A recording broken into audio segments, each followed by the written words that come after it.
There is something unforgettable about the very first moment audiences believed a human being could truly fly. In 1978, moviegoers entered cinemas expecting a familiar superhero adventure, but they walked out having witnessed a turning point in film history. Superman was not simply another comic book adaptation. It became a cultural landmark that reshaped what blockbuster cinema could be. Directed by Richard Donner and starring Christopher Reeve in the role that would define his career, the movie pushed ambition to a new level. With revolutionary visual effects, a prestigious ensemble cast and a powerful musical score by John Williams, the film continues to give audiences chills decades later. Yet beneath the heroic spectacle was a production filled with turmoil, strange events and risky decisions that could easily have altered Superman's legacy. Today on Didnt, we dive into 20 surprising facts about Superman, 1978, revealing secret appearances, dangerous stunts and unusual casting choices that nearly changed the film forever. Before we take off, be sure to subscribe to Didntverse for more Ferg stories and hidden history from classic cinema. Now, up and away. Christopher Reeve was not even close to being the first choice for Superman. Today, his image is inseparable from the character, but in 1977 almost no one believed he could carry the role. At just 24 years old, Reeve was a stage actor with no major film experience. The producers, frightened by the idea of placing a $55 million production in the hands of an unknown performer, launched one of the most chaotic casting hunts Hollywood had ever seen. Well-known stars such as Robert Redford, Warren Beatty, James Caan, Burt Reynolds and even Sylvester Stallone were seriously discussed. At one stage, the filmmakers even considered Muhammad Ali for a more cosmic interpretation of the hero. Shockingly, the role was also offered to Neil Diamond. Only after numerous famous candidates declined did Reeve finally receive the opportunity. Even then, Warner Brothers insisted he gain 30 pounds of muscle before filming began. He trained under bodybuilder David Prowse, who had physically portrayed Darth Vader in Star Wars. By the time production started, Reeve's transformation was complete, and he truly looked born to wear the cape. Marlon Brando nearly played Superman's father, Jor-El, as a floating green bagel. Brando's casting as the character was enormous news, and enormously expensive. He earned $3.7 million plus 11% of the film's profits for only 12 days of work. His original idea was to portray Jor-El not as a human figure, but as a hovering green bagel with a detached voice. Brando disliked learning dialogue and strongly disliked wearing costumes, so he proposed recording his lines separately and letting the bagel represent Superman's father on screen. Donner rejected the idea immediately. Brando still refused to memorize dialogue and insisted on reading lines from cue cards, sometimes taped to baby Kal-El's diaper.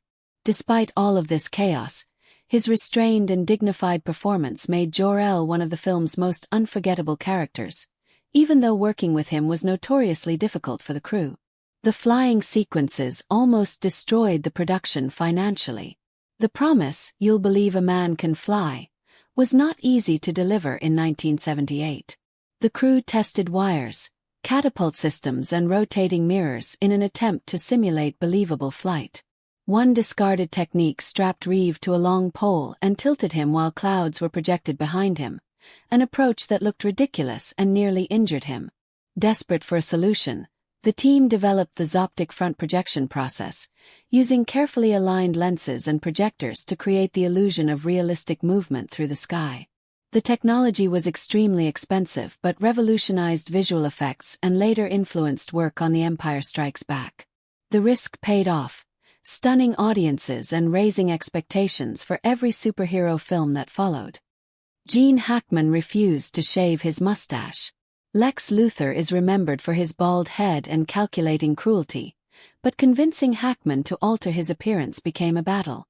When he accepted the role, he made it clear he would not remove the mustache he had grown for another project. Donner pleaded, explaining that the character demanded a clean look. Hackman would not budge. Eventually, Donner dramatically shaved off his own mustache in front of the actor and calmly told him, "Your turn." Hackman finally agreed. He would not, however, shave his head. Instead, he wore several deliberately obvious wigs, which unintentionally added a layer of comedy to Luther's vanity and helped define this unique version of the villain. The original screenplay was around 500 pages long. Screenwriter Mario Puzo, famous for The Godfather, delivered a massive draft that spanned Krypton, Smallville and Metropolis with numerous side stories and comedic elements. It even included unusual cameos and an overwhelming number of subplots. The intention was to film Superman and Superman 2 back-to-back from this single epic script. Donner strongly disliked the campy tone and publicly stated that they were not making Batman. Large sections were rewritten to create a more grounded, mythic story. Because both films came from the same draft, Superman 2 still feels like a direct continuation, and fans continue to debate how different the films might have been if more of Puzo's ideas had survived. Christopher Reeve nearly quit during the early flying tests. The primitive wire rigs left him hanging for hours, spinning uncontrollably while technicians shouted instructions. During one test, the wires snapped and dropped him several feet. Furious and shaken, Reeve reportedly told the producers they would never make him fly again. Only after the Zoptic system was perfected did he regain confidence. Ironically, the scenes that almost pushed him out of the film became its most famous achievement. Margot Kidder won the role of Lois Lane over more than 100 actresses. Lois Lane needed to feel sharp, driven and fearless. Auditions included performers such as Stockard Channing, Leslie Ann Warren and Jane Seymour. When Kidder auditioned, her husky voice and playful confidence instantly stood out. She portrayed Lois as a determined reporter rather than a helpless romantic figure. Her chemistry with Reeve was immediate, prompting Donner to announce that they had finally found Lois Lane. Her performance became the emotional heart of the movie. The Krypton opening was nearly removed to save money. Studio executives argued that Superman's origin could be summarized in a few lines of dialogue. Donner insisted that Krypton was essential to presenting Superman as a mythic figure rather than a simple comic book hero. The crystalline architecture, Jor-El and Lara's farewell, and the solemn atmosphere gave the story an operatic scale. The elaborate sets, built with acrylic structures, lighting effects and forced perspective techniques, became one of the most recognizable environments in superhero cinema. Marlon Brando never learned his dialogue. He relied entirely on cue cards hidden around the set, taped to walls, props and even baby Kal-El's diaper. Brando claimed the method preserved spontaneity, but it constantly forced Donner to adjust camera angles and blocking. Despite the frustration behind the scenes, many viewers consider the Krypton scenes among the film's most powerful moments. Glenn Ford filmed his entire role in one day. As Jonathan Kent, his brief appearance provided Clark Kent's moral foundation. Known for classics such as The Big Heat and Gilda, Ford delivered every Smallville scene in a single tightly scheduled shoot. His character's death and Clark's helplessness became one of the film's most emotional turning points, all created in under 24 hours. Superman's suit was almost brown and gray. Costume designers feared that bright comic colors would not photograph well, so they tested muted tones that made the hero resemble a circus strongman. Reeve strongly disliked the look and argued that the red and blue colors represented hope and optimism. Test audiences agreed, and the classic design was restored, though the blue fabric had to be carefully selected to avoid problems with blue screen photography. The emblem was also slightly redesigned for clarity. Richard Donner was quietly removed from the sequel during production. While Superman 2 was still being filmed, the producers, Alexander Saukind and Ilya Saukind, dismissed Donner over creative and financial conflicts. He learned he had been replaced by Richard Lester through industry reports. Nearly 3 decades later, Superman 2, the Richard Donner cut, finally presented his original version. Christopher Reeve was filmed flying over real New York City locations without full authorization.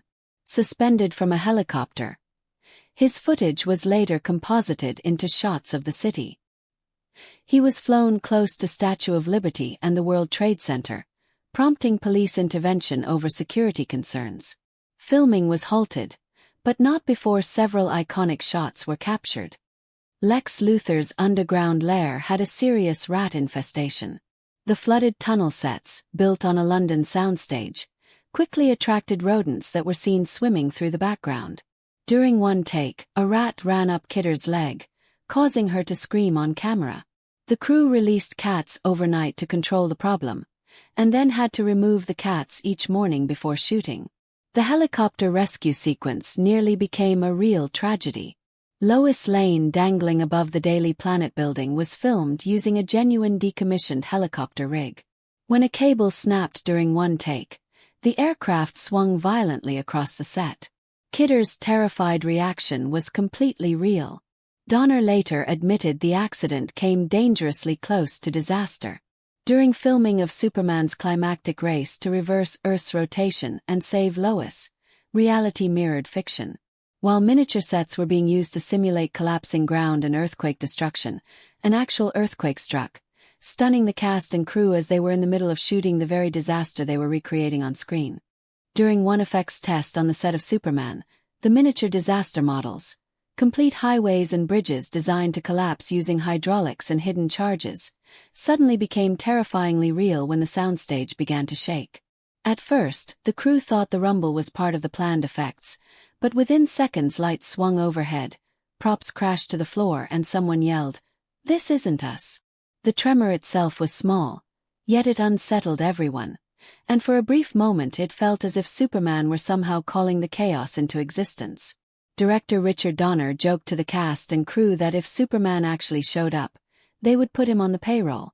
The strange timing became one of those legendary Hollywood stories, a rare moment when fiction and reality seemed to collide and only added to the film's growing mystique.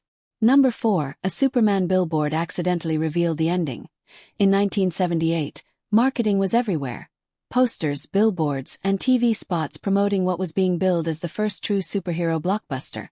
But one massive advertisement placed in major cities such as New York and Los Angeles caused outrage by hinting that Superman would reverse time to save Lois Lane. A secret twist even many cast members did not know. Confused moviegoers wrote letters to Warner Brothers complaining that the surprise had been ruined, and the studio rushed out replacement posters and worked overnight to remove the spoiled billboards before opening weekend, though industry insiders and gossip columns were already buzzing about the time travel plot weeks ahead of the premiere. Number 3, the Fortress of Solitude almost bankrupted the movie. The crystalline sanctuary was envisioned as a towering alien cathedral of light and crystal, built as a real, walk-through set with no matte paintings or shortcuts, resulting in a 70-foot-tall structure constructed on a soundstage at Pinewood Studios, made from thousands of carefully aligned reflective acrylic panels lit by dozens of concealed spotlights. The breathtaking set cost nearly $2 million, pushing an already strained budget to the limit, infuriating producers and sparking quiet talk of shutting the build down, but Donner refused to compromise, insisting it was Superman's church and that the audience had to believe in it. Number 2, the time reversal ending was a last-minute rewrite. Superman spinning Earth backward to save Lois Lane became one of the most famous and controversial finales in cinema, yet it was originally written for Superman 2, while the first film was meant to end with Superman throwing a missile into space and accidentally freeing General Zod to set up the sequel. Production turmoil, budget overruns, and Donner's removal forced the filmmakers to improvise, lifting the sequel's ending and inserting it into the first movie while shooting, leaving Superman 2 scrambling for a new conclusion and explaining why its later Donner cut feels so different in tone. Fans still argue about the science, or lack of it, behind reversing time, but the choice remains unforgettable because it was born purely out of necessity. Christopher Reeve's casting saved the movie and almost never happened. Although it is now impossible to imagine anyone else wearing the cape, Reeve was thin, unknown, and overlooked compared to famous contenders like Robert Redford, Burt Reynolds, James Caan and Clint Eastwood, and producers wanted a star to justify the massive budget. Donner, however, recognized a rare mix of innocence and quiet strength, fought for Reeve to receive a screen test, and when he finally read opposite Margot Kidder, the chemistry convinced Donner instantly. "That's him," he whispered. Which of these strange behind-the-scenes stories surprised you the most? The accidental earthquake moment, the spoiler billboard, the near-bankrupt fortress, the rewritten ending, or the risky casting? Did you already know about Marlon Brando's green bagel idea, or the rats in Lex Luthor's lair? Share your thoughts in the comments and don't forget to like, subscribe and follow Vintverse for more nostalgic movie deep dives.